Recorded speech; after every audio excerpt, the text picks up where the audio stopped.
가게 팔았어. 빚은 다 네 거야. 저는 매매 계약서와 대출 독촉장을 남편의 얼굴 앞에 던졌습니다.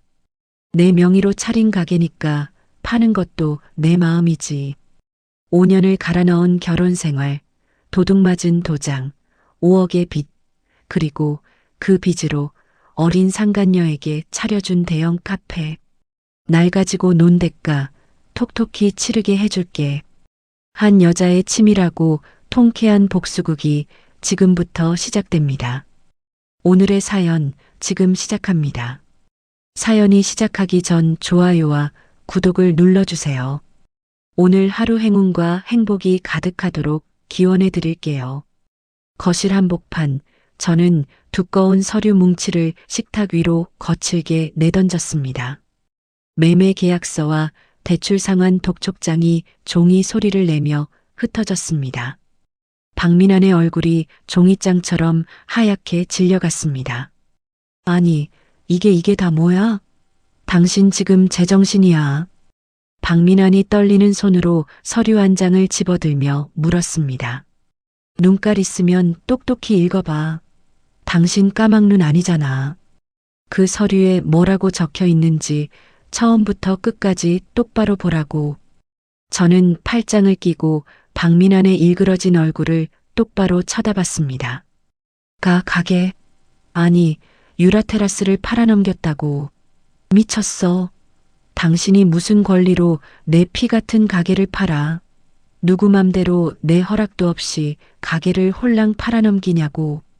박민환이 자리를 박차고 일어나며 소리를 질렀습니다. 당신이 내 도장 훔쳐다 내 이름으로 차린 내 가게야. 내 명의로 된 내 가게. 내가 팔겠다는데 뭐가 문제야? 억울해? 억울하면 남의 마누라 명의로 도둑질을 하지 말았어야지. 이 독한 여편네야. 강지원, 너 단단히 미쳤구나. 돌았어. 남편 앞길을 이렇게 콱 막아버려. 박민환의 손이 부들부들 떨렸습니다. 저는 그 손을 보며 차갑게 입꼬리를 올렸습니다. 입 닥쳐. 가게 판 돈은 내가 싹 다 챙겼으니까 당신은 그 잘난 어린 년이랑 빚더미나 껴안고 살아. 내 이름으로 몰래 빼간 그 5억 원. 이자까지 한 푼도 빠짐없이 당신이 다 갚아. 알았어. 박민환이 식탁을 주먹으로 내리치며 욕설을 뱉었습니다. 저는 한 발짝도 물러서지 않고 박민환을 응시했습니다. 5년을 갈아 넣은 결혼 생활이 이 식탁 위 종이 몇 장으로 끝나려 하고 있었습니다. 장면이 잠시 멈춰선 듯 저는 천천히 숨을 골랐습니다. 이 자리에 오기까지의 시간이 머릿속을 스쳤습니다. 제 이름은 강지원, 올해 35입니다. 중소기업 회계사무소에서 10년 넘게 숫자만 만지며 살아왔습니다. 동료들은 저를 두고 10원짜리 하나도 그냥 안 넘긴다고 우스갯소리를 했습니다. 틀린 말은 아니었습니다. 저는 영수증 한 장도 날짜 순으로 정리해야 직성이 풀리는 사람이었습니다. 그렇게 빡빡하게 산 데에는 이유가 있었습니다. 어릴 적 저희 집은 지독하게 가난했습니다. 아버지는 제가 10살 되던 해에 빚보증을 잘못 써서 집을 날렸습니다. 어머니는 시장 좌판에 앉아 새벽부터 밤까지 채소를 다듬으며 저와 동생을 키웠습니다. 도시락 반찬이 김치 한 가지인 날이면 저는 친구들 눈을 피해 운동장 구석에서 점심을 먹곤 했습니다. 엄마나 두고 봐. 나는 커서 절대 돈 때문에 굽실거리지 않을 거야. 돈 때문에 억울하게 눈물 흘리는 일 내 인생엔 절대 없을 거라고. 15살에 저는 어머니 앞에서 그렇게 다짐했습니다. 어머니는 거친 손으로 제 머리를 쓸며 희미하게 웃었습니다. 아이고, 내 새끼 그래. 우리 지원이는 야무지니까 나중에 떵떵거리고 잘 살 거야. 그렇고 말고. 그 말이 저를 키웠습니다. 대학은 야간으로 다녔고 낮에는 작은 회계사무소에서 잔심부름부터 시작했습니다. 가계부에 10원 단위까지 적으며 통장에 찍히는 숫자 하나하나에 위안받으며 살았습니다. 박민환을 만난 건 30살이 되던 해봄이었습니다. 직장 선배가 좋은 사람 있다며 자리를 마련해 줬습니다. 약속 장소에 10분 먼저 도착해 앉아 있는데 키 큰 남자가 환하게 웃으며 들어왔습니다. 어이구, 강지원 씨 맞으시죠? 제가 박민환입니다. 차가 좀 막혀서 뛰어왔는데 많이 기다리셨습니까? 박민환은 의자를 빼주며 제 가방을 자연스레 받아 옆자리에 놓았습니다. 대기업 영업직이라는 명함을 건네는 손이 깔끔했습니다. 그날 박민환은 제가 회계일을 한다는 말에 눈을 반짝였습니다. 제가 숫자에 약해서 맨날 손해만 보거든요. 지원 씨처럼 꼼꼼하고 야무진 여자가 제 이상형입니다. 진짜 든든하네요. 호호, 맨날 손해 보신다면서 약속 시간은 칼같이 지키시네요. 아유, 그야 당연히 우리 예쁜 지원 씨한테 첫눈에 쏙 잘 보이려고 죽어라 달려왔죠. 하하. 박민환이 웃으며 물잔을 제 쪽으로 밀어줬습니다. 그 사소한 다정함이 제 마음에 천천히 스며들었습니다. 평생 누구한테도 받아본 적 없는 종류의 살가움이었습니다. 연애 1년 만에 우리는 결혼했습니다. 어머니는 사위 될 사람의 멀쑥한 외모와 번듯한 직장을 보고 눈물을 글썽이셨습니다. 아이고, 우리 딸 훌륭한 신랑 만나서 이제 지긋지긋한 돈 고생 끝났다. 엄마는 이제 죽어도 여한이 없어. 저도 그렇게 믿었습니다. 적어도 결혼식 날까지는요. 결혼 생활은 처음부터 삐걱댔습니다. 박민환은 옷을 사도 백화점 명품 매장만 들렀고 친구들과 술자리에서는 늘 자기가 카드를 긁었습니다. 월급 통장은 늘 마이너스였고 부족한 부분은 어김없이 제 통장에서 빠져나갔습니다. 여보, 당신 대체 밖에서 뭐라고 돌아다니길래 이번 달 카드값이 또 700만 원이나 나와? 우리 형편에 이건 너무 심하잖아. 씀씀이 좀 줄여, 제발. 아따, 거참 사람 숨막히게 깐깐하게 구네. 내가 밖에서 뼈 빠지게 영업하는 사람인데 그럼 꾀지지하게 하고 다녀.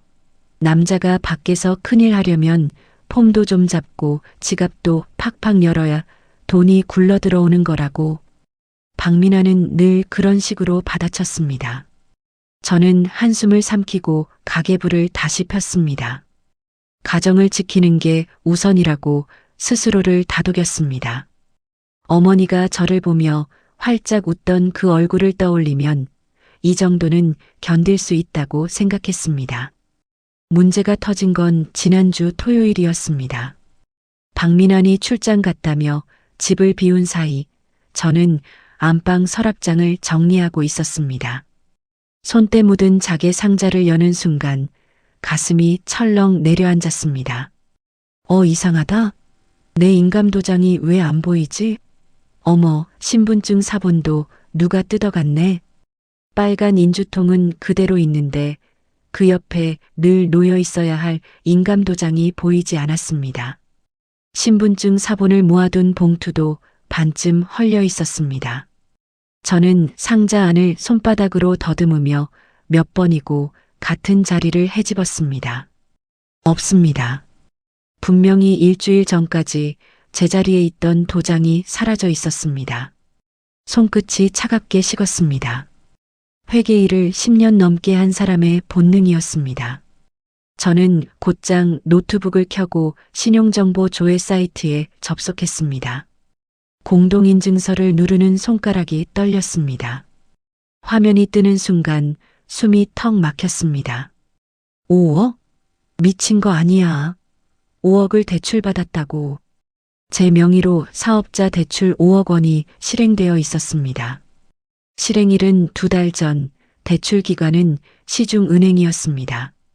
저는 모니터 앞에 한참을 앉아 있었습니다.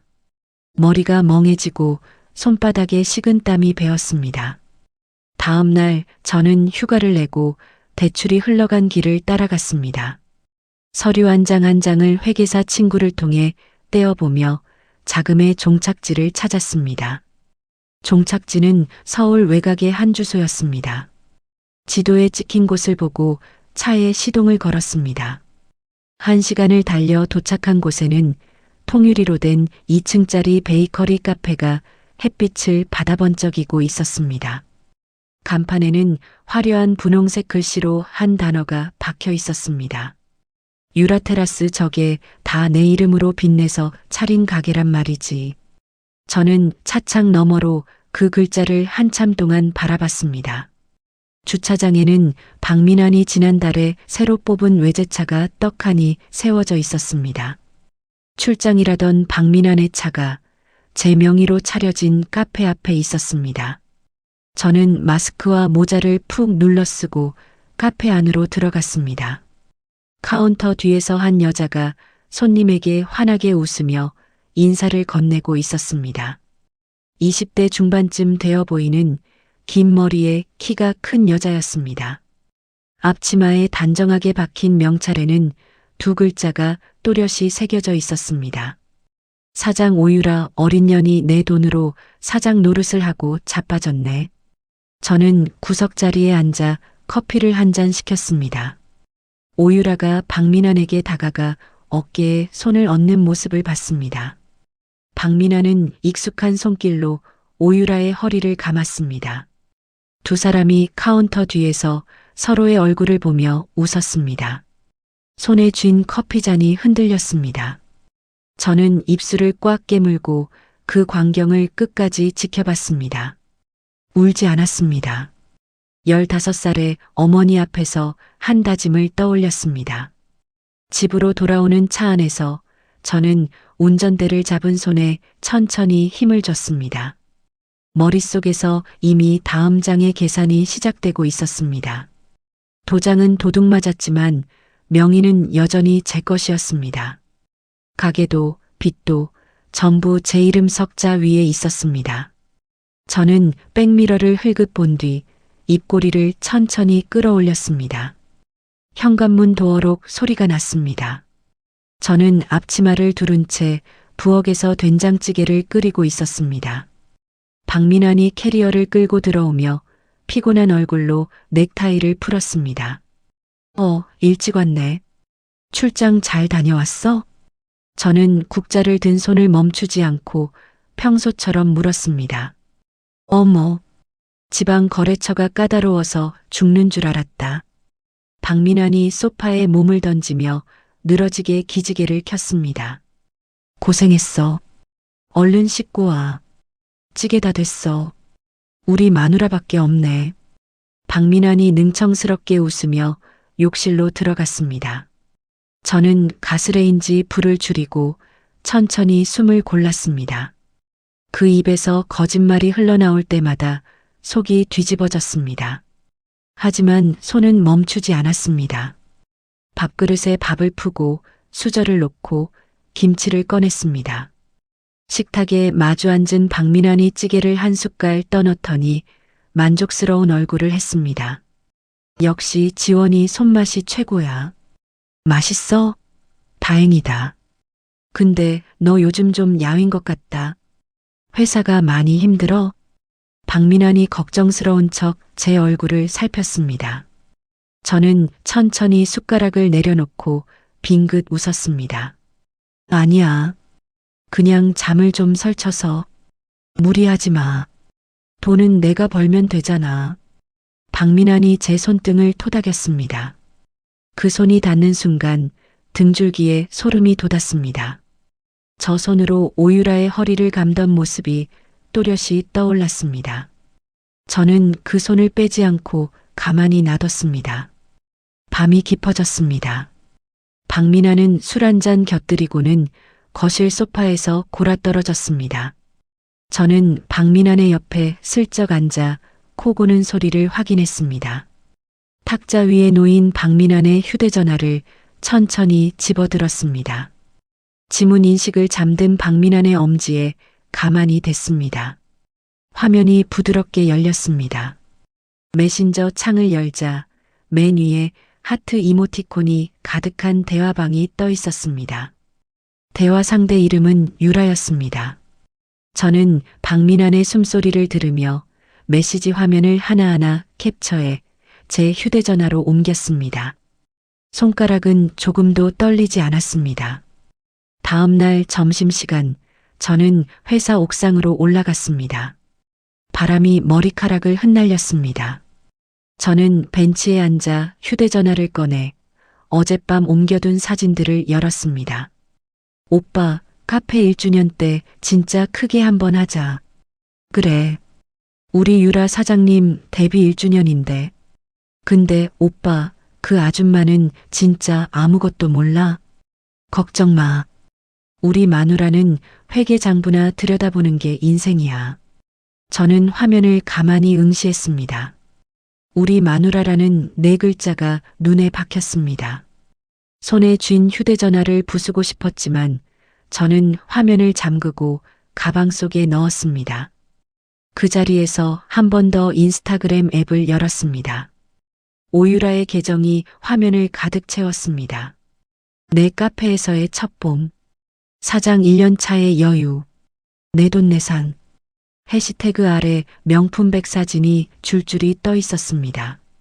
오유라가 카페 통유리 앞에서 다리를 꼬고 앉아 활짝 웃고 있었습니다. 사진 구석에 박민환의 손목시계가 슬쩍 잡혀 있었습니다. 제가 결혼 3주년에 선물한 시계였습니다. 저는 인스타 화면을 끄고 휴대전화 메모장을 열었습니다. 일정표에 한 줄을 적어 넣었습니다. 카페 1주년 파티 날. 디데이 후보. 옥상 난간을 잡은 손에 천천히 힘이 들어갔습니다. 하늘은 맑았고 바람은 시원했습니다. 저는 길게 숨을 내쉬고 사무실로 다시 내려갔습니다. 퇴근 후 저는 곧장 시내의 한 등기소로 향했습니다. 유라테라스의 사업자 등록증 사본, 임대차 계약서, 카페 건물의 등기부 사본을 한 부씩 떼었습니다. 회계사 친구에게 부탁해 대출 실행 내역서도 손에 넣었습니다. 집 근처 카페 구석 자리에 앉아 저는 그 종이들을 책상 위에 차곡차곡 펼쳤습니다. 회계일 10년 차의 눈으로 한 장 한 장 짚어 내려갔습니다. 사업자 명의 강지원, 임대차 계약자 강지원, 대출 채무자 강지원. 세 줄을 입 밖으로 천천히 읽었습니다. 종이 위 어디에도 박민환의 이름은 없었습니다. 오유라의 이름은 더더욱 없었습니다. 법적으로 그 카페의 주인은 그 자리에 앉아 종이를 읽고 있는 저 한 사람뿐이었습니다. 저는 펜을 꺼내 종이 한 귀퉁이에 숫자를 적어 내려갔습니다. 대출 원금, 한 달 이자, 보증금, 권리금, 시세, 인테리어, 감가상각. 숫자들이 줄을 맞춰 늘어섰습니다. 머릿속에서 계산기가 빠르게 돌아갔습니다. 권리금까지 얹어서 통째로 넘기면 저는 종이 맨 아래에 동그라미를 그렸습니다. 그 안에 한 숫자를 적었습니다. 입꼬리가 저절로 올라갔습니다. 이건 더 이상 복수가 아니라 그냥 회계 처리였습니다. 잘못된 장부를 바로잡는 일이었습니다. 가방에서 작은 USB를 꺼냈습니다. 박민환의 메신저 캡처, 오유라의 인스타 사진, 카페 앞에 세워진 박민환 차량 사진, 두 사람이 카페 안에서 손을 잡는 사진까지 폴더별로 정리해 두었습니다. 저는 USB를 손바닥에 올려놓고 한참을 들여다봤습니다. 이 작은 물건 안에 박민환과 오유라의 인생이 담겨 있었습니다. 집으로 돌아온 저는 박민환의 셔츠를 다리기 시작했습니다. 다림질 판 위에서 셔츠 깃이 빳빳하게 펴졌습니다. 박민환이 화장실에서 나오며 콧노래를 흥얼거렸습니다. 지원아, 나 내일 또 일찍 나가야 돼. 거래처 미팅 잡혔어? 응, 알겠어. 셔츠 어떤 거 입고 갈 거야? 파란 거. 그게 단정해 보이잖아. 걸어둘게. 저는 다림질을 마친 셔츠를 옷걸이에 걸어 박민환의 옷장에 넣었습니다. 박민환은 흡족한 얼굴로 거실에 앉아 야구 중계를 봤습니다. 역시 우리 지원이 같은 와이프가 없어. 친구들이 다 부러워해. 그래, 진짜야. 김 과장 마누라는 매일같이 카드 긁고 난리도 아니라더라. 저는 박민환의 옆자리에 앉아 가볍게 미소 지었습니다. 민환아, 왜? 우리 결혼 기념일에 어디 좋은 데 갈까? 분위기 좋은 카페 같은데. 박민환의 손에 쥔 캔맥주가 잠깐 멈췄습니다. 박민환은 어색하게 웃으며 텔레비전으로 시선을 돌렸습니다. 그래. 좋지. 내가 한번 알아볼게. 교회에 새로 생긴 데 많다더라. 베이커리 카페 같은데. 그래. 좋네. 박민환의 목을대가 한번 크게 움직였습니다. 저는 그 목을 가만히 바라봤습니다. 캔맥주를 들이켜는 박민환의 손등에 푸른 핏줄이 도드라졌습니다. 피곤하지? 들어가서 일찍 자. 저는 자리에서 일어나 부엌으로 갔습니다. 박민환이 들리지 않게 작은 소리로 중얼거렸습니다. 내 명의로 차렸으니까 파는 것도 내 마음이지. 설거지를 시작했습니다. 그릇 부딪히는 소리가 경쾌하게 울렸습니다. 토요일 오후 저는 검은 모자를 푹 눌러쓰고 유라테라스 건너편 카페 2층 창가에 자리를 잡았습니다. 망원경 대신 휴대전화 줌으로 카페 입구를 들여다봤습니다. 유리문이 열리고 닫힐 때마다 안쪽 풍경이 잠깐씩 보였습니다. 한 남자가 카운터 뒤로 들어가 오유라의 어깨를 툭 치는 모습이 잡혔습니다. 키는 작고 어깨가 떡 벌어진 어딘가 험상궂은 인상의 남자였습니다. 매니저 명찰을 단 그 남자가 직원에게 손가락질을 하며 뭐라고 소리를 질렀습니다. 어린 아르바이트생이 고개를 푹 숙이고 빵 트레이를 들고 종종 걸음쳤습니다. 저는 휴대전화 화면을 한 번 더 확대했습니다. 명찰 위 두 글자가 흐릿하게 보였습니다. 오동석? 성이 같은 걸 보고 저는 곧장 짚히는 게 있었습니다.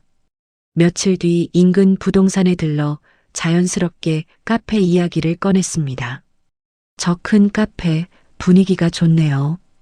직원들도 많고. 아유, 말도 마요. 사장은 어린 아가씨인데 요새 그 오빠라는 사람이 매니저랍시고 와서 분위기 다 망쳐놨어요. 오빠요? 네. 사장 친오빠래요. 어디서 험한 일 하다가 들어왔는지 직원들도 다 무서워한대요. 부동산 사장은 신이 나서 입을 놀렸습니다. 저는 고개를 끄덕이며 커피만 홀짝였습니다. 머릿속에서 세 칸이 하나 더 그려졌습니다. 오유라 옆에 오동석이라는 변수가 추가됐습니다. 그 주 평일 새벽 저는 카페가 영업을 끝낸 시간을 노렸습니다. 청소 아주머니가 뒷문을 열고 쓰레기 봉투를 들고 나오는 시간을 며칠간 지켜본 뒤였습니다. 모자와 마스크를 단단히 한 채 저는 청소 아주머니가 봉투를 내려놓고 다시 들어간 사이 골목 안쪽으로 들어섰습니다. 주방 쪽 작은 창문이 살짝 열려 있었습니다. 안에서 두 남매의 목소리가 새어나왔습니다. 오빠, 그렇게 막 빼면 형부가 눈치챈다고. 오유라의 목소리가 신경질적으로 갈라졌습니다. 이 멍청아, 형부가 무슨 회계를 보냐? 너네 형부는 숫자 보면 머리 아파서 자는 사람이야. 오동석이 코웃음을 쳤습니다. 식자재값 부풀린 거 한 달에 1,000만 원씩 빠지고 있어. 이게 들통나면. 안 들통나. 거래처 사장하고 내가 다 짜놨어. 영수증은 정상으로 끊고 차액은 현금으로 받아서 내가 가지고 있다고. 저는 벽에 등을 붙인 채 숨을 죽였습니다. 주머니에서 작은 녹음기를 꺼내 창문 가까이 댔습니다. 빨간 불이 깜빡였습니다. 근데 오빠, 형부가 요새 또 어디서 돈 끌어왔대? 카페 적자 메꿔야 한다고. 어디서? 몰라. 이번엔 은행 아니라는 것 같던데. 좋지, 좋지. 형부가 알아서 들이부어 주는데 우리야 땡큐지. 오동석이 낄낄거렸습니다. 저는 그 웃음소리에 입술을 깨물었습니다. 박민환이 사체에 손을 댄 것 같다는 짐작이 들었습니다. 오유라 남매는 그걸 알고도 모른 척 빼먹고 있었습니다. 박민환은 호구였습니다. 완벽하게 호구였습니다. 녹음을 끝내고 골목을 빠져나오는데 등 뒤에서 발소리가 들렸습니다. 저는 걸음을 빠르게 했습니다. 저기요. 잠깐만. 오동석의 목소리였습니다. 저는 못 들은 척 모퉁이를 돌았습니다. 아줌마, 잠깐 서봐요. 오동석이 성큼성큼 따라붙었습니다. 저는 가방끈을 꽉 쥐고 횡단보도 신호가 켜지기를 기다렸습니다. 오동석이 제 옆에 바짝 붙어 섰습니다. 여기 무슨 일로 왔어요? 네, 그냥 산책이요. 저는 마스크 안에서 목소리를 일부러 낮게 깔았습니다. 이 시간에 산책요? 이 골목에? 길 잘못 들었어요. 죄송합니다. 신호가 바뀌었습니다. 저는 빠르게 길을 건넜습니다. 등 뒤로 오동석의 시선이 따라붙는 게 느껴졌습니다. 저는 뒤를 돌아보지 않고 주차해 둔 차로 곧장 갔습니다. 차에 올라타 시동을 거는 손이 떨렸습니다. 룸미러를 보니 오동석이 길 건너편에서 제 차 번호판을 휴대전화로 찍고 있었습니다. 그날 밤 저는 집 거실불을 끄고 식탁 의자에 앉아 있었습니다. 박민환은 또 외박이었습니다. 휴대전화 화면 속에서 오동석이 찍은 제 차 번호판이 자꾸 떠올랐습니다. 가슴이 두근거렸습니다. 회계 사무실 책상 앞에 앉아만 있던 사람이 한밤중에 카페 뒷골목을 어슬렁거리고 다닌다는 사실이 새삼 비현실적으로 느껴졌습니다. 손바닥에 식은땀이 났습니다. 저는 식탁에 휴대전화를 엎어놓고 두 손으로 얼굴을 감쌌습니다. 다음 날 아침 저는 출근길에 백미러를 자꾸 들여다봤습니다. 검은 승합차 한 대가 두 블록째 같은 거리를 두고 따라왔습니다. 신호에 걸려 멈춰 섰을 때 승합차 운전석 창문이 살짝 내려갔습니다. 선글라스를 낀 남자가 제 쪽을 흘금봤습니다. 오동석이 보낸 사람인지 다른 누구인지 알 수 없었습니다. 회사 주차장에 차를 대고 한참을 운전대에 이마를 댄 채 앉아 있었습니다. 미친 거 아니야, 강지원. 저는 혼잣말을 내뱉었습니다. 누구한테 들키지도 않고 잡히지도 않고 깔끔하게 끝내기로 했잖아. 심장이 벌떡거렸습니다. 잠깐 등을 의자에 기대고 천장을 봤습니다. 그날 점심시간 저는 회사 근처 분식집에 혼자 앉아 김밥을 씹고 있었습니다. 김밥이 모래알처럼 입안에서 굴러다녔습니다. 휴대전화에 모르는 번호로 문자 한 통이 들어왔습니다. 강지원 씨, 카페 일은 거기까지 하시지. 다친다. 저는 김밥을 내려놓고 화면을 한참 들여다봤습니다. 글자가 흔들렸습니다. 손가락 끝이 차게 식었습니다. 가방에서 휴지를 꺼내 입가를 닦는데 그 손이 떨리는 게 보였습니다. 분식집 유리창 너머로 길 건너편에 어제 본 검은 승합차가 멈춰 서 있었습니다. 선글라스 낀 남자가 핸들에 팔을 걸치고 이쪽을 보고 있었습니다. 저는 휴대전화를 꽉 쥐고 자리에서 일어났습니다. 분식집 문을 열고 나서기 전 잠깐 멈춰 섰습니다. 혼자서는 이 판을 끝까지 끌고 갈 수 없겠다는 생각이 들었습니다. 손에 쥔 휴대전화 연락처를 위해서 아래로 천천히 후쳤습니다. 누구한테 말을 꺼내야 할지 머리가 멍해졌습니다. 분식집 문을 밀고 나서는데 어깨에 누가 부딪혔습니다.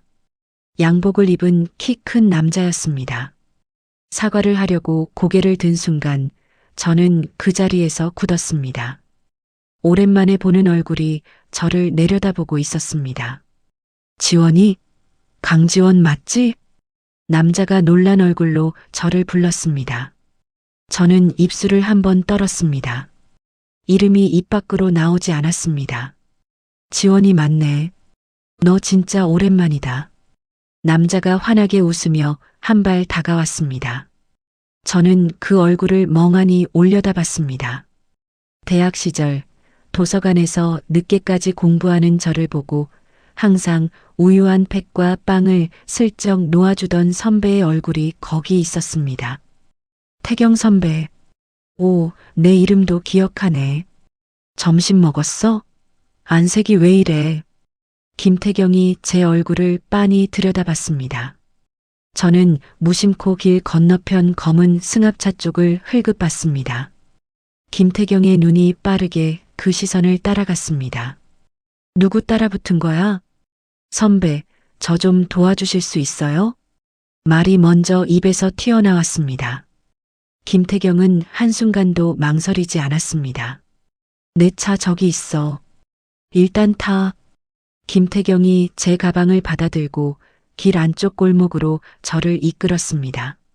승합차가 천천히 움직이기 시작했지만 김태경은 좁은 일방통행 골목을 두어 번 꺾어 빠져나갔습니다. 조수석에서 저는 두 손을 무릎 위에 모으고 가만히 앉아 있었습니다. 손이 자꾸만 떨려서 한 손으로 다른 손목을 꽉 잡았습니다. 김태경의 사무실은 시내 한복판 빌딩 12층에 있었습니다. 입구에 김태경 부동산 컨설팅이라는 단정한 현판이 붙어 있었습니다. 김태경은 직원에게 짧게 손짓하고 저를 안쪽 방으로 데려갔습니다. 따뜻한 차 한 잔이 제 앞에 놓였습니다. 천천히 말해도 돼. 시간 많아. 김태경이 맞은편에 앉아 두 손을 깍지 꼈습니다. 저는 입술을 몇 번 달싹이다가 USB와 서류 봉투를 가방에서 꺼내 책상 위에 올려놨습니다. 제 명의로 남편이 5억을 빌렸어요. 그 돈으로 상간녀한테 카페를 차려줬고요. 카페 이름이 유라테라스예요. 잠깐만. 인감도장은? 서랍에서 없어졌어요. 인감증명서도 그쪽이 떼간 것 같아요. 김태경의 표정이 단단하게 굳었습니다. 저는 USB를 가리키며 말을 이었습니다. 안에 메시지 캡처, 사진, 녹음 다 있어요. 상간녀 오빠라는 사람이 카페에서 돈을 빼돌리고 있고요.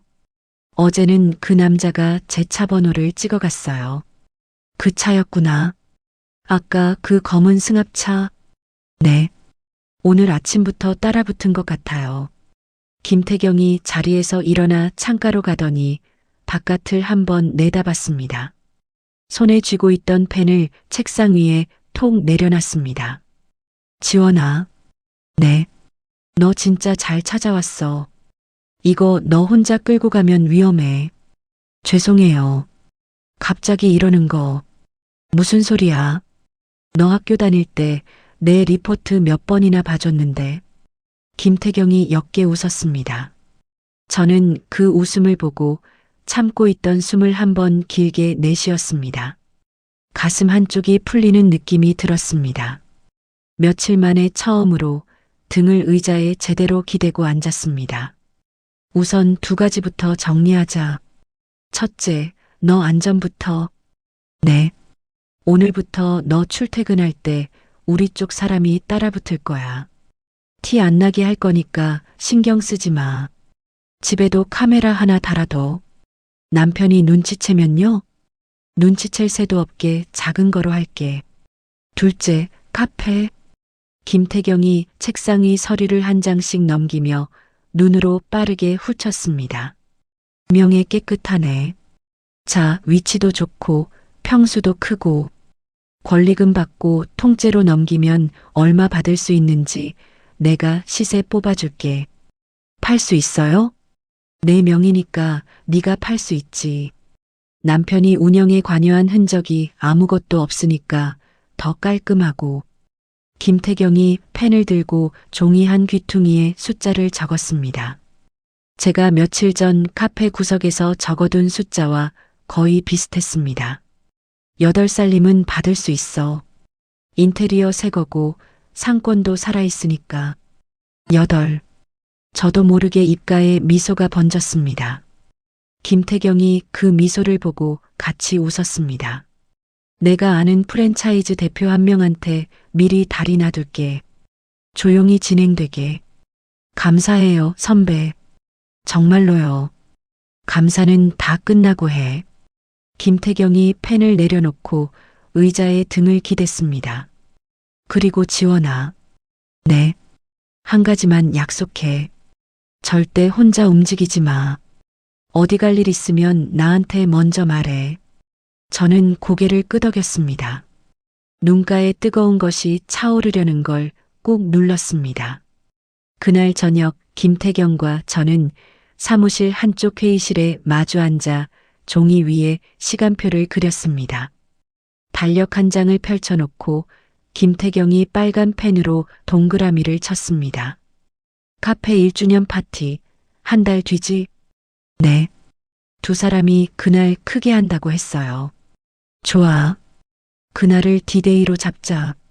그 전날까지 매각 계약 끝내고 잔금 치고 너는 안전한 데로 빠지는 거야. 파티 당일에 매수자 쪽에서 카페를 인수하러 들어가게 만들면 두 사람 얼굴이 그날 어떨지 안 봐도 그림이지. 저는 펜 끝으로 달력의 그날을 톡톡 두드렸습니다. 손가락 끝에서 떨림이 사라져 있었습니다. 선배, 응. 오빠라는 그 오동석, 횡령 증거 더 확실하게 잡고 싶어요. 카페 매각하고 끝낼 게 아니라 이 인간들 다 묶어서 떨굴 수 있게요. 좋은 생각이야. 매장 안 카운터 쪽에 어떻게든 한 번 더 들어갈 수 있으면 그 사람 횡령 증거가 더 잡힐 거야. 제가 들어가긴 어려워요. 동석이 제 얼굴을 어느 정도 봤어요. 그쪽은 내가 사람을 붙일게. 손님인 척 자연스럽게 며칠 드나들게 할 거야. 영수증, 매출, 식자재 입고 흐름, 사진으로 다 잡아올게. 김태경이 휴대전화를 들어 어디론가 전화를 걸었습니다. 짧은 통화가 오갔고 그쪽에서도 짧은 대답이 돌아왔습니다. 김태경은 전화를 끊고 저를 보며 고개를 끄덕였습니다. 내일부터 들어가. 선배. 왜? 제가 이걸 다 갚을 수 있을지 모르겠어요. 안 갚아도 돼. 너 이렇게 일어서는 거 보는 게 갚는 거야. 김태경이 자리에서 일어나 정수기에서 물 한 컵을 따라 제 앞에 놨습니다. 저는 그 물잔을 두 손으로 감싸 쥐었습니다. 유리잔에서 전해지는 미지근한 온도가 손바닥을 데웠습니다. 집으로 돌아가는 길 백미러를 보니 검은 승합차는 더 이상 따라붙지 않았습니다. 대신 한 블록 뒤에서 회색 세단 한 대가 저와 같은 속도로 움직이고 있었습니다. 김태경이 붙여준 차였습니다. 처음으로 백미러 안의 차를 보고 안심이 됐습니다. 집에 들어서니 박민아는 또 외박이었습니다. 거실은 어두컴컴했습니다. 저는 불을 켜지 않은 채로 식탁에 앉아 가방에서 새 통장을 꺼냈습니다. 김태경이 도와줘 그날 오후에 박민환이 모르는 은행에서 만든 통장이었습니다. 앞으로 매각 대금이 들어올 자리였습니다. 저는 통장 첫 장에 적힌 제 이름을 손끝으로 천천히 쓸어내렸습니다. 강지원. 작은 소리로 이름을 불러봤습니다. 오랫동안 누구의 아내, 누구의 며느리로만 불리던 이름이었습니다. 이제 그 이름 아래로 모든 숫자가 모일 차례였습니다. 저는 통장을 가방 깊숙이 다시 넣고 식탁 위에 한 달짜리 달력을 펴놨습니다. 빨간 동그라미가 쳐진 그날까지 정확히 30일이 남아 있었습니다. 30일은 빠르게 흘렀습니다. 김태경의 사무실 응접실에는 짙은 양복을 입은 중년 남자가 앉아 있었습니다. 프랜차이즈 베이커리 본사를 운영하는 한 대표였습니다. 한 대표는 두툼한 계약서를 펼치며 만년필 뚜껑을 돌렸습니다. 위치도 마음에 들고 평수도 우리 쪽에서 찾던 거랑 딱 맞아요. 가격은 김 대표가 말한 그대로 갑시다. 고맙습니다.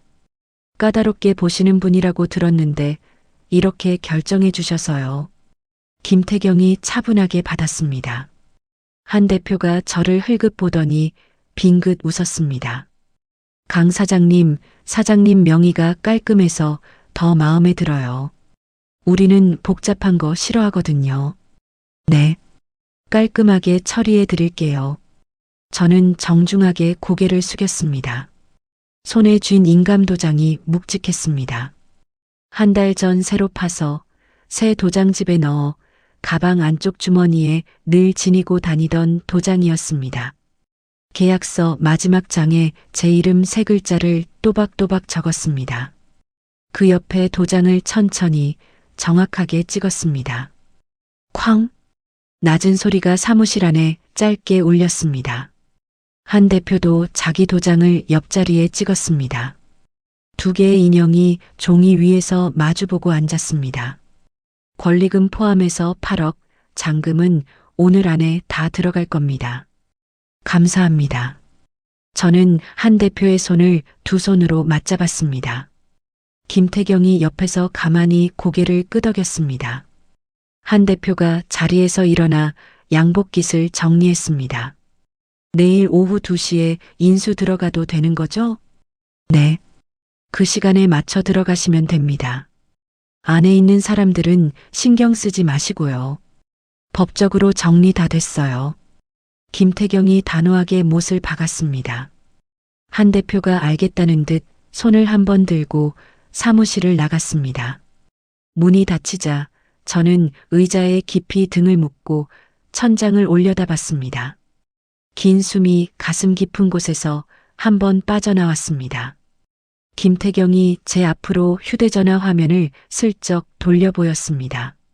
새 통장에 잔액란이 떠 있었습니다. 8억. 저도 모르게 그 숫자를 입 밖으로 읽었습니다. 대출 원금 5억을 갚고도 3억이 고스란히 남는 숫자였습니다. 저는 손바닥으로 입을 가렸습니다. 눈가에 뜨거운 것이 차올랐지만 한 방울도 흘리지 않았습니다. 잘했어, 지원아. 선배 덕분이에요. 내 명의였잖아. 네가 한 거야. 김태경이 그렇게 말하고는 자리에서 일어났습니다. 저는 가방을 챙기며 손목에 찬 시계를 봤습니다. 박민환과 오유라가 카페에서 1주년 파티를 시작할 시간이 얼마 남지 않았습니다. 집에 도착한 저는 곧장 안방으로 들어갔습니다. 검은 쓰레기 봉투 2장을 펴놓고 박민환의 옷장 문을 활짝 열었습니다. 명품 셔츠, 양복, 손목시계, 골프채까지 박민환의 짐을 손에 잡히는 대로 봉투에 쓸어 담았습니다. 다림질을 곱게 해서 걸어놨던 파란 셔츠도 구겨서 봉투 안에 던져 넣었습니다. 잘 가. 저는 봉투를 묶으며 짧게 중얼거렸습니다. 봉투 2자루를 현관문 밖 복도에 가지런히 내놓았습니다. 이삿짐 센터 직원이 와서 제 짐을 옮기는 데는 1시간이 채 걸리지 않았습니다. 거실 가구 일부와 책 몇 박스, 어머니가 결혼할 때 해주신 이불 한 채만 챙겼습니다. 나머지는 다 두고 가기로 했습니다. 마지막으로 저는 식탁 위에 종이 2장을 가지런히 올렸습니다. 한 장은 이혼 소장 사본이었습니다. 다른 한 장은 박민환이 제 명의로 받은 대출에 상환 독촉 안내문이었습니다. 그 위에 작은 메모지를 한 장 더 얹었습니다. 가게 팔았어. 빚은 다 네 거야. 인감 도용한 거 사문서 위조야. 잘 알아 둬. 펜을 내려놓고 메모를 식탁 가운데로 슬쩍 밀어놨습니다. 거실을 한 바퀴 둘러봤습니다. 5년을 산 집인데 정이 들었던 자리가 한 곳도 떠오르지 않았습니다. 저는 신발을 신고 도어록 비밀번호를 마지막으로 한번 바꾼 뒤 현관문을 닫았습니다. 휴대전화도 그 자리에서 정지시켰습니다. 새 번호로 갈아 끼운 단말기를 가방 안쪽 주머니에 넣었습니다. 김태경이 마련해준 은신처로 향하는 차 안, 창밖으로 도시의 불빛이 흘러갔습니다. 운전석에 앉은 김태경이 흘긋 저를 봤습니다. 괜찮아? 네. 이상하게 너무 괜찮아요. 그게 정상이야. 은신처는 외곽의 조용한 빌라 단지였습니다. 짐을 푸는데 오래 걸리지 않았습니다. 새 침대에 앉아 저는 새 통장을 한 번 더 꺼내봤습니다. 숫자는 그대로였습니다. 그 시간 카페에서는 한창 1주년 파티가 무르익고 있을 터였습니다. 박민아는 양손에 샴페인 잔을 들고 지인들 사이를 돌아다닐 것이고 오유라는 명품백을 옆 의자에 올려놓고 사진을 찍어대고 있을 것이었습니다. 저는 천천히 침대 위에 몸을 눕혔습니다. 오랜만에 등을 펴고 누워 천장을 가만히 올려다봤습니다. 눈꺼풀이 무겁게 내려왔습니다. 저는 그 자리에서 깊이 잠들었습니다. 다음 날 오후 2시 카페 유라테라스 앞에 큰 화물 트럭 2대가 멈춰 섰습니다. 프랜차이즈 본사의 직원 10여 명이 작업복을 입고 차에서 내렸습니다. 한 대표가 앞장서서 카페 안으로 들어갔습니다. 바로 그 시각의 상황을 저는 김태경의 사람이 보내준 영상으로 그날 저녁에 다 봤습니다. 화면 속에서 박민환과 오유라가 어제 파티의 여운에 빠져 카운터 뒤에 멍하니 서 있었습니다. 한 대표가 박민환에게 서류 한 장을 내밀었습니다. 여기 사장이세요? 명도 협조 부탁드립니다. 어제자로 이 카페 소유권 다 우리 쪽으로 넘어왔어요. 뭐라고요? 박민환의 얼굴이 영상 속에서 하얗게 질려갔습니다. 무슨 소리예요? 우리 카페인데. 오유라가 카운터 앞으로 튀어나오며 소리를 질렀습니다. 사장님 성함이 어떻게 되시죠? 오유라요. 오유라 씨, 여기 사업자 등록증에 그쪽 이름 있어요? 한 대표가 차분하게 물었습니다. 오유라는 입을 한번 뻥긋했다가 그대로 다물었습니다. 강지원 씨라는 분이랑 어제 계약 다 마쳤어요. 권리금까지 다 입금됐고요. 두 분은 여기 그냥 손님이세요. 강지원? 그게 누군데? 오유라가 박민환의 팔을 잡고 흔들었습니다. 박민환은 그 자리에 굳어 한마디도 못했습니다. 입술이 부들부들 떨리는 게 화면 너머로도 보였습니다. 강지원이 누구냐고 오빠. 네, 마누라. 박민환의 입에서 그 말이 새어나왔습니다. 오유라의 손이 박민환의 팔에서 스르륵 떨어졌습니다. 마누라? 오유라가 비명에 가까운 소리를 질렀습니다. 오빠 미친 거 아니야. 마누라 명의로 카페 차렸다고? 유라야, 진정해. 진정하게 생겼어. 그럼 이 카페 다 그 여자 거잖아. 작업복을 입은 직원들이 두 사람 사이를 비집고 들어가 매장 안집기에 손을 대기 시작했습니다. 박민환이 그제야 정신을 차린 듯 휴대전화를 꺼냈습니다. 화면에 제 번호를 눌렀지만 안내음만 흘러나왔습니다. 이 번호는 없는 번호입니다. 박민환이 그 자리에 풀썩 주저앉았습니다. 오유라가 박민환의 어깨를 발로 차며 악을 썼습니다. 오빠 때문이야. 오빠가 다 잘못한 거야. 영상은 거기서 끊겼습니다. 저는 침대에 앉아 그 화면을 2번 더 돌려봤습니다. 입꼬리가 천천히 올라갔습니다. 창문 너머로 오후 햇살이 빌라 마룻바닥 위에 길게 떨어졌습니다. 저는 새 통장을 가만히 가슴에 안고 길게 숨을 내쉬었습니다. 은신처에서 맞은 사흘째 아침이었습니다. 김태경에게서 다급한 전화가 걸려왔습니다. 지원아, 우리 사무실에 그 인간들이 쳐들어왔어. 남편이요? 남편이랑 오유라, 오동석까지 셋 다. 로비에서 난리 났어. 직원들이 경찰 부르는 중이야. 수화기 너머에서 거친 고함 소리가 섞여 들렸습니다. 저는 휴대전화를 꽉 쥐고 자리에서 일어났습니다. 선배, 다친 사람은요? 나는 괜찮아. 동석이라는 그 인간이 멱살을 잡았는데 우리 쪽 직원이 떼어놨어. 너는 절대 사무실로 오지 마. 거기 가만히 있어. 네, 알겠어요. 전화를 끊자마자 어머니에게서 전화가 걸려왔습니다. 받자마자 어머니 목소리가 떨려 나왔습니다. 지원아, 사위가 집에 찾아왔어. 무슨 가게를 팔았다고 우리 보고 너 어디 숨겼냐고. 엄마, 문 열어줬어. 안 열어줬어. 그래도 한참을 두드리다가 동생 학교까지 찾아갔다더라. 이게 무슨 일이야, 지원아. 어머니의 목소리가 끝에 가서 갈라졌습니다. 저는 식탁에 한 손을 짚고 다른 손으로 이마를 쓸어내렸습니다. 엄마, 미안해. 진짜 미안해. 며칠만 더 참아줘. 다 정리할게. 너 어디 있는 거야? 위험한 데 있는 건 아니지. 안전한 데 있어. 선배가 도와주고 있어. 꼭 몸 조심해라.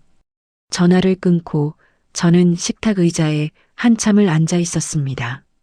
어머니가 새벽부터 시장 좌판에 앉아 계셨을 모습이 떠올랐습니다.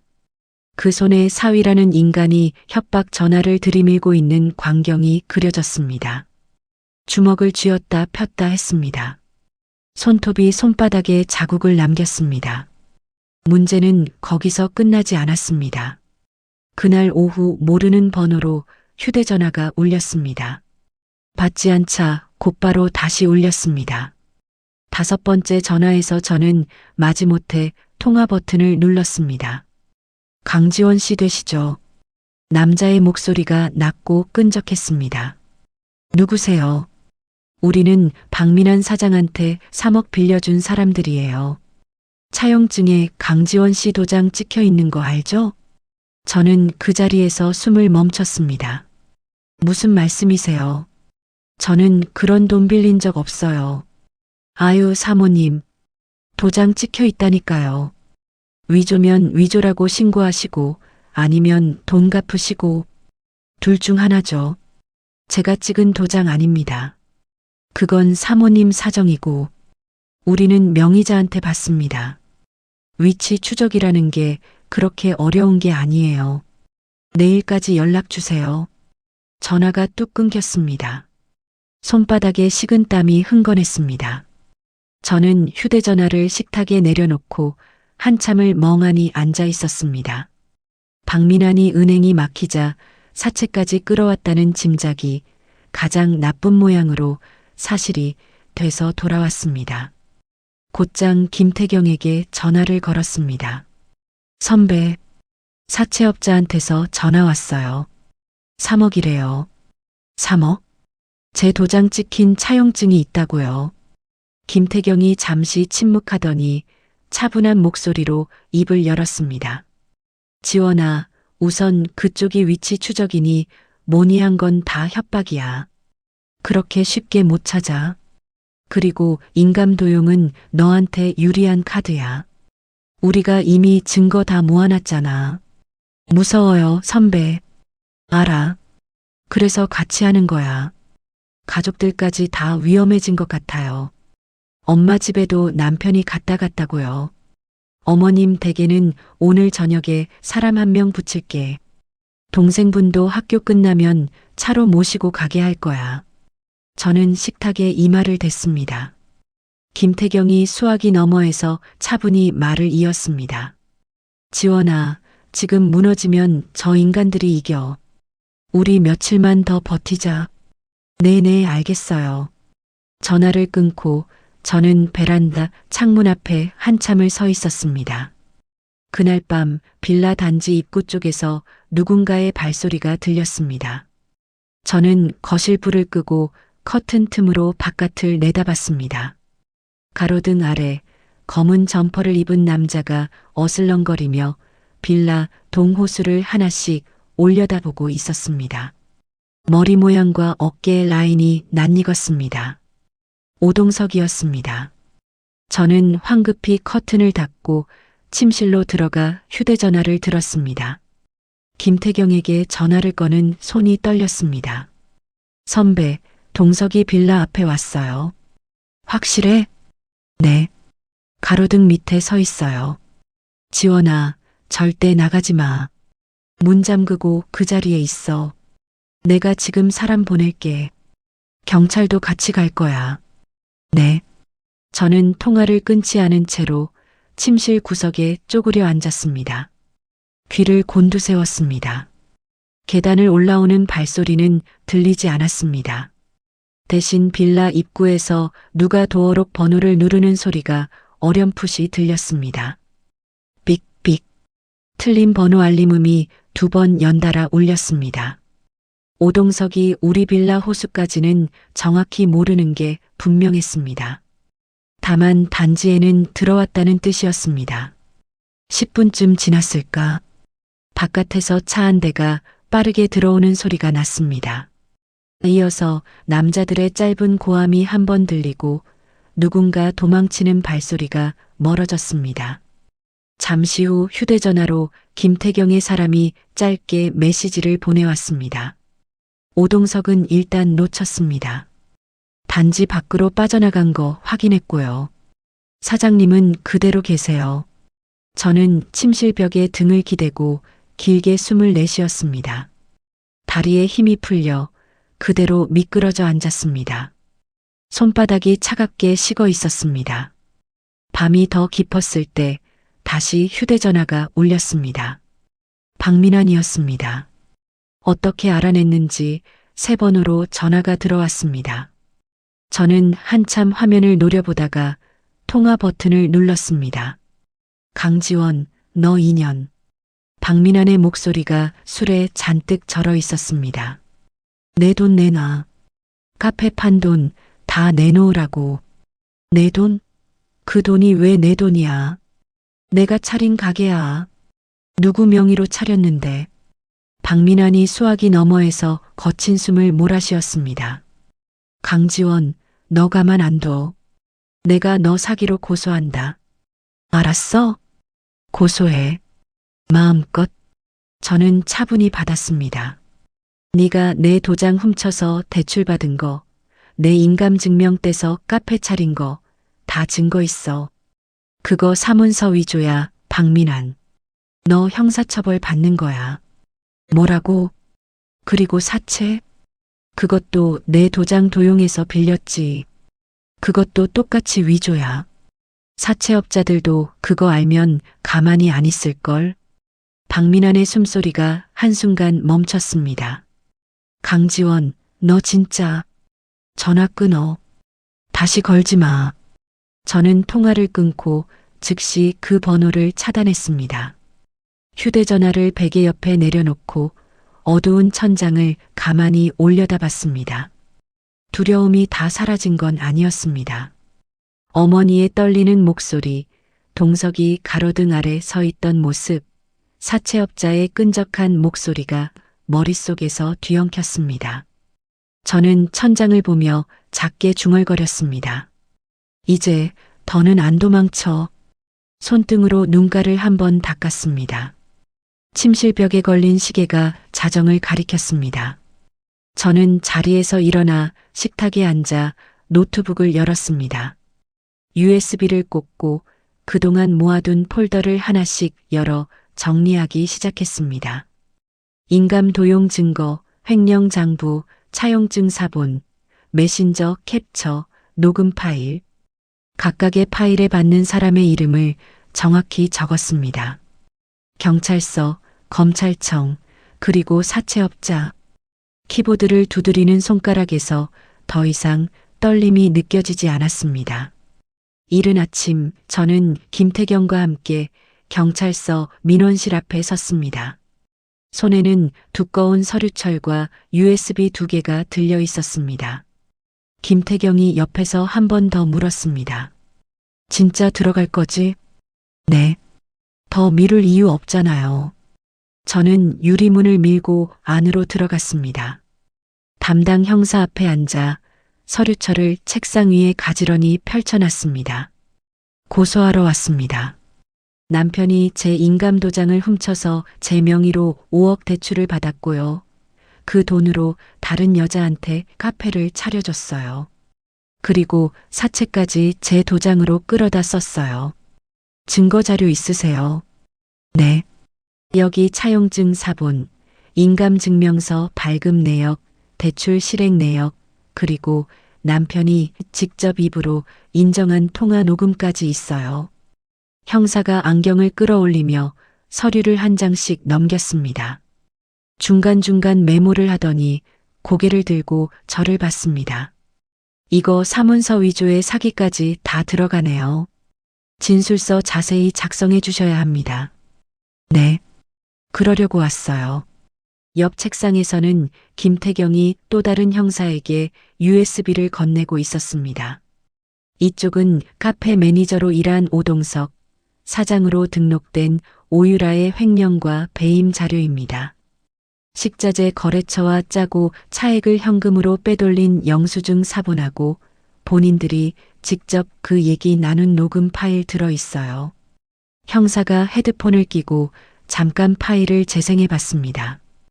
오동석의 낄낄대는 웃음소리가 작게 새어나왔습니다. 형사의 표정이 굳어갔습니다. 이 정도면 정식 수사 들어갑니다. 두 분 다 출국 금지 걸어둘 수 있어요. 부탁드립니다. 저는 고개를 깊이 숙였습니다. 2시간 가까이 진술서를 작성하고 나서야 경찰서를 나섰습니다. 바깥 햇살이 눈부셨습니다. 김태경이 옆에서 가만히 제 어깨를 한번 두드렸습니다. 오후에는 사채업자들과의 약속 자리가 잡혀 있었습니다. 김태경의 변호사 친구 한 명이 동행했습니다. 시내 한 카페의 깊숙한 자리에 검은 정장을 입은 두 남자가 앉아 있었습니다. 저는 그 앞에 두툼한 봉투를 천천히 내려놨습니다. 강지원 씨, 그래서요. 갚을 거예요. 안 갚을 거예요. 가운데에 앉은 남자가 다리를 꼬며 물었습니다. 안 갚습니다. 저는 똑바로 그 얼굴을 보며 대답했습니다. 뭐요? 제가 빌린 돈이 아니에요. 그 돈은 박민환이 다 가져갔고 카페 운영에 쓰였어요. 영수증, 입금 내역, 카드 사용 내역 다 여기 있어요. 저는 봉투를 손가락 끝으로 살짝 밀었습니다. 남자가 봉투를 열고 종이를 한 장씩 꺼내봤습니다. 박민환의 계좌로 들어간 자금이 다시 카페 인테리어 업자와 오유라 명의 계좌로 빠져나간 흐름이 한눈에 보이게 정리돼 있었습니다. 여기 도장은 제 인감 도용한 거고요. 그 부분은 이미 오늘 아침에 사문서 위조로 경찰에 고소장 접수했어요. 검찰까지 다 갈 겁니다. 남자가 봉투 속 종이를 한 번 더 들춰봤습니다. 표정이 미묘하게 일그러졌습니다. 그러니까 사장님 말씀은요. 그 돈 실제로 쓴 사람들한테 가서 받으시라는 거예요. 박민환, 오유라. 카페 1주년 파티 때 샴페인까지 터뜨린 그 두 사람이요. 아가씨가 머리가 좋네. 남자가 픽 웃었습니다. 법적으로 가도 명의자에게 책임이 가요. 그건 그쪽도 알 텐데요. 옆에 앉은 변호사가 차분하게 받았습니다. 명의자에게 책임이 가는 건 정상적인 차용일 때 얘기고요. 사문서 위조로 형사 처분 들어가면 차용증 자체 효력 다툼 들어갑니다. 그쪽도 그게 길어지면 불편하시잖아요. 시간 끌수록 본인들도 손해예요. 남자가 한참 종이를 들여다보다가 옆 남자와 눈빛을 주고받았습니다. 강지원 씨. 네. 박민환, 오유라 그쪽 식구 어디 사는지 다 알고 계시죠? 네. 우리는 받을 사람한테 받습니다. 알겠죠? 저는 가볍게 고개를 끄덕였습니다. 남자들이 봉투를 들고 자리에서 일어났습니다. 카페를 나서는 그들의 뒷모습을 보며 저는 차갑게 식어가는 커피잔을 두 손으로 감싸쥐었습니다. 그날 이후 일주일은 정신없이 흘러갔습니다. 박민환이 사채업자들에게 쫓기다가 결국 경찰에 자수했다는 소식이 들려왔습니다. 형사가 직접 저에게 전화를 걸어 알려줬습니다. 강지원 씨, 박민환 씨 사문서 위조로 긴급 체포됐습니다. 그래요. 본인이 다 인정했어요. 인감 훔친 거, 대출 받은 거, 카페 차린 거 다요. 검찰로 송치합니다. 감사합니다, 형사님. 전화를 끊고 저는 한참 동안 식탁 의자에 가만히 앉아 있었습니다. 5년이 한 통의 전화로 마무리되는 느낌이었습니다. 며칠 뒤 김태경이 사무실로 저를 불렀습니다. 한 통의 영상 파일을 보여줬습니다. 어느 골목 끝 검은 정장을 입은 남자들이 오동석을 차에 태우는 장면이었습니다. 오동석이 발을 구르며 끌려가는 모습이 흐릿하게 잡혔습니다. 어디로 데려간 거예요? 몰라. 모르는 게 나아. 김태경이 짧게 잘랐습니다. 저는 화면에서 시선을 거뒀습니다. 오동석이 어떤 꼴을 당하든 그건 더 이상 제가 신경 쓸 일이 아니었습니다. 그날 저녁 빌라 초인종이 울렸습니다. 인터폰 화면에 낯익은 얼굴이 잡혔습니다. 오유라였습니다. 어떻게 알아냈는지 모르겠지만 머리는 산발이 되어 있었고 화장은 다 번져 있었습니다. 저는 인터폰을 끄지 않고 그 얼굴을 한참 들여다봤습니다. 잠시 망설인 끝에 현관문을 열었습니다. 김태경이 붙여준 사람이 복도 끝에서 팔짱을 끼고 서 있는 게 보였습니다. 오유라는 그 자리에서 무릎을 꿇었습니다. 언니, 한 번만 살려주세요. 언니, 제가 잘못했어요. 진짜 잘못했어요. 오유라가 두 손으로 바닥을 짚었습니다. 머리카락이 얼굴을 가렸습니다. 저는 아무것도 몰랐어요. 박민환 오빠가 그냥 가게 차려주는 줄 알았지. 누구 명의로 한 건지 몰랐어요. 그 말 누가 믿어. 저는 차분하게 받았습니다. 내 인스타 보고 명품백 자랑하던 너잖아. 젊은 사장이라고 해시태그 달던 너잖아. 언니 제발이요. 빚쟁이들이 저까지 쫓아와요. 갈 데가 없어요. 오유라가 제 발등에 이마를 댈 듯이 엎드렸습니다. 저는 한 발 뒤로 물러섰습니다. 가방 안에서 종이 한 장을 꺼냈습니다. 이혼 소송 승소 판결문 사본과 위자료 청구서였습니다. 저는 그 종이를 오유라 무릎 앞에 톡 내려놨습니다. 이거 받아가. 언니, 이게 뭐예요? 위자료 청구서 1억 5천만 원. 갚을 능력 없으면 평생 갚아. 오유라의 얼굴이 일그러졌습니다. 언니, 저 진짜 돈 없어요. 내 알바 아니야. 저는 한 발짝 물러서서 현관문 손잡이를 잡았습니다. 네가 박민환이랑 우리 집 식탁에서 비웃을 때 내 통장에서 카페 이자가 빠져나가고 있었어. 내 도장으로 차린 가게에서 내 돈으로 산 시계 차고 있던 박민환 손 네가 잡고 있었지. 언니, 잘 살아. 어디서든. 저는 문을 닫았습니다. 잠금 장치를 2번 돌렸습니다. 바깥에서 오유라가 한참 우는 소리가 들렸습니다. 복도 끝에 서 있던 김태경의 사람이 조용히 다가가 오유라를 빌라 밖으로 데리고 나가는 모양이었습니다. 저는 현관 안쪽 벽에 등을 기대고 천천히 주저앉았습니다. 다리에 힘이 풀렸습니다. 울지는 않았습니다. 대신 길게, 아주 길게 숨을 한 번 내쉬었습니다. 가슴 깊은 곳에 박혀있던 무언가가 그 숨과 함께 빠져나가는 느낌이 들었습니다.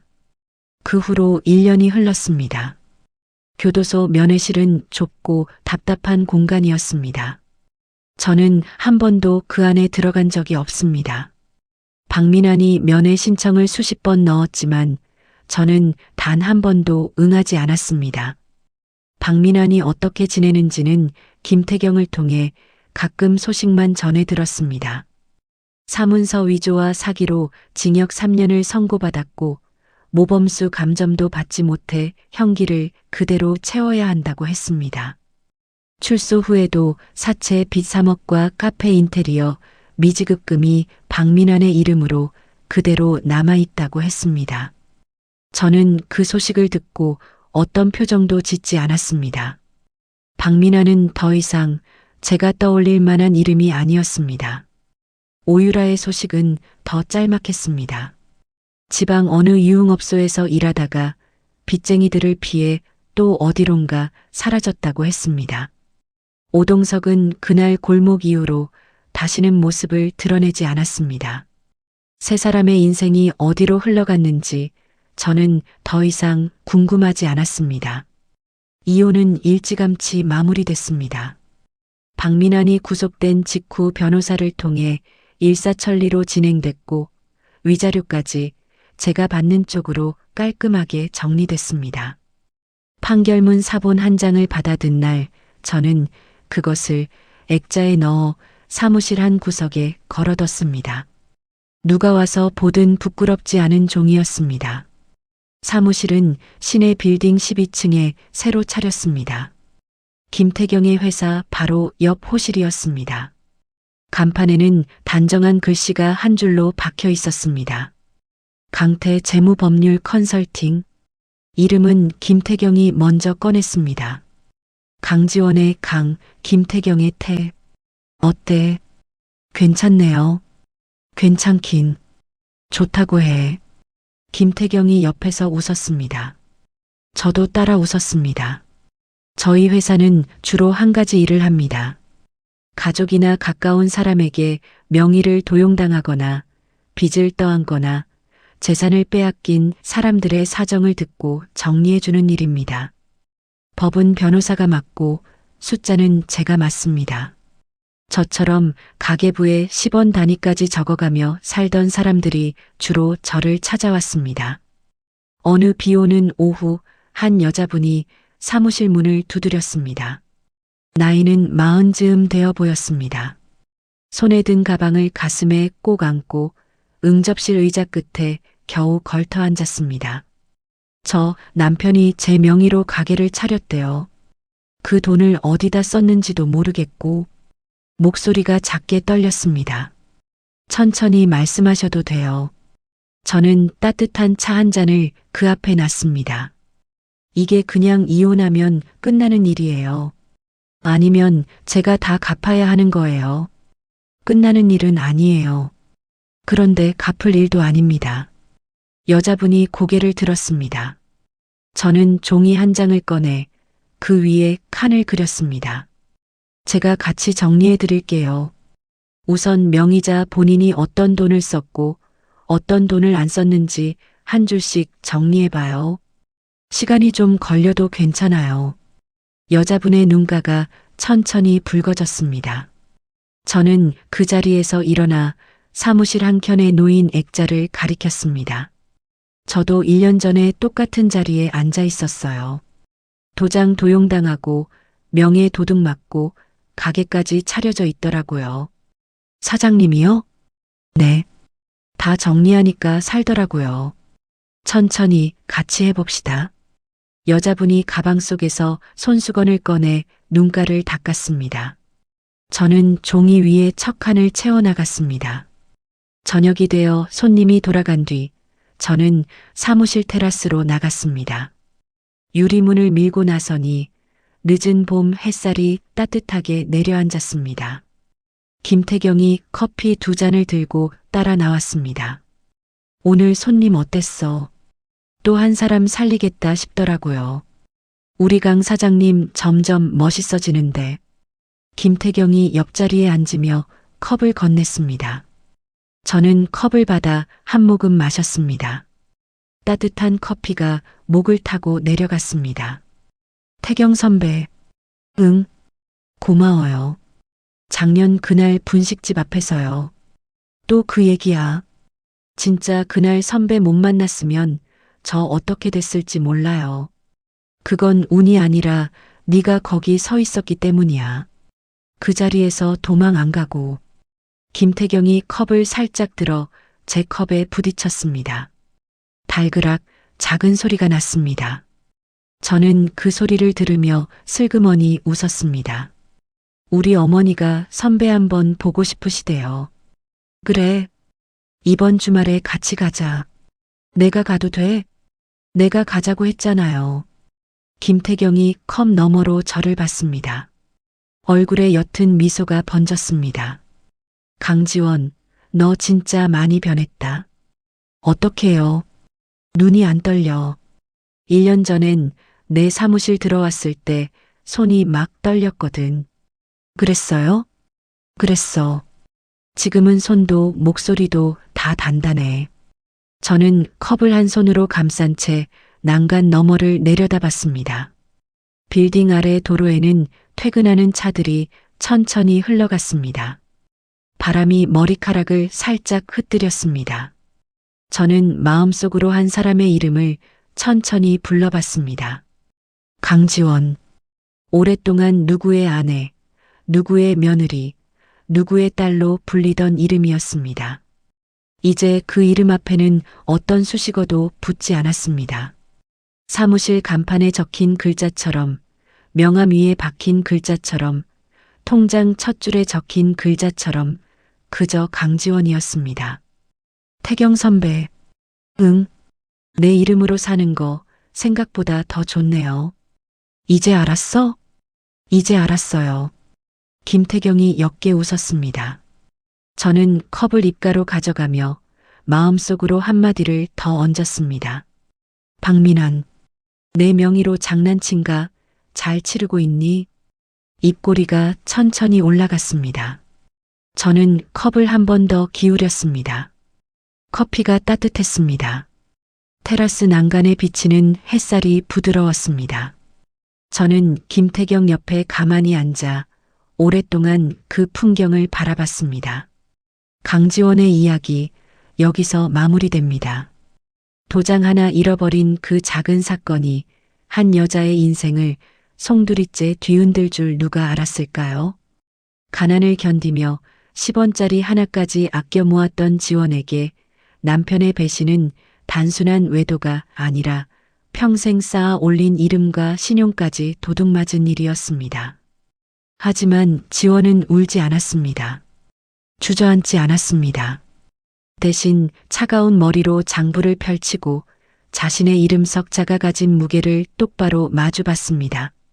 누군가의 아내, 누군가의 며느리로만 불리던 이름이 다시 온전히 자기 자신의 것이 되기까지 지원은 단 한 번도 뒤를 돌아보지 않았어요. 빼앗긴 것을 되찾는 일은 결코 부끄러운 일이 아닙니다. 내 이름으로 사는 삶, 내가 쌓은 것을 내가 지키는 삶. 그것이야말로 가장 떳떳하고 단단한 행복이라는 것을 지원은 우리에게 조용히 보여줬습니다. 혹시 지금 누군가의 그늘 아래서 자신의 이름을 잃고 계신 분이 있다면 오늘 지원의 이야기가 작은 용기가 되었기를 바랍니다. 이야기를 끝까지 들어주신 분이 계시다면 잘 들었다고 댓글 하나만 남겨주세요. 감사합니다.